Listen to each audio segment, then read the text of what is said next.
प्रश्नटी अच्छी प्रति धाड़ी रे 3टी तेबे 8टी धाड़ी रे केतोटी अर्थात आपण को किसी चारा गछ दिया गला एवं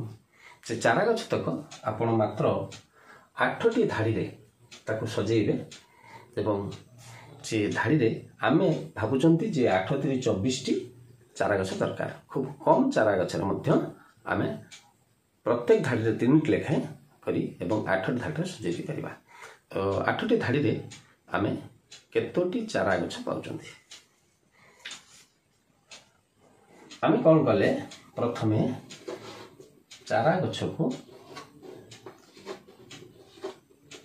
एमिति भाव रे आमे रखि देले 9टी चारा गछ को रखि देले एवं आमे देखले प्रत्येक धाड़ी रे 3टी रहिला प्रत्येक धाड़ी रे 3टी रहिला ये मध्य गोटे धाड़ी रे 3टी रहिला ये धाड़ी रे भी 3टी रहिला ये धाड़ी रे भी 3टी रहिला ये धाड़ी रे भी 3टी रहिला एवं ये धाड़ी रे 3टी ये धाड़ी रे भी 3टी तेणु 1 2 3 4 5 6 7 8 9 मात्र 9टी चारा गछ को आम एपरी भाव में जदि सजेबा ताले 8 धाड़ी रे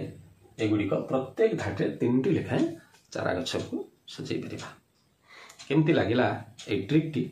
निश्चित भाव में कमेंट देवे धन्यवाद।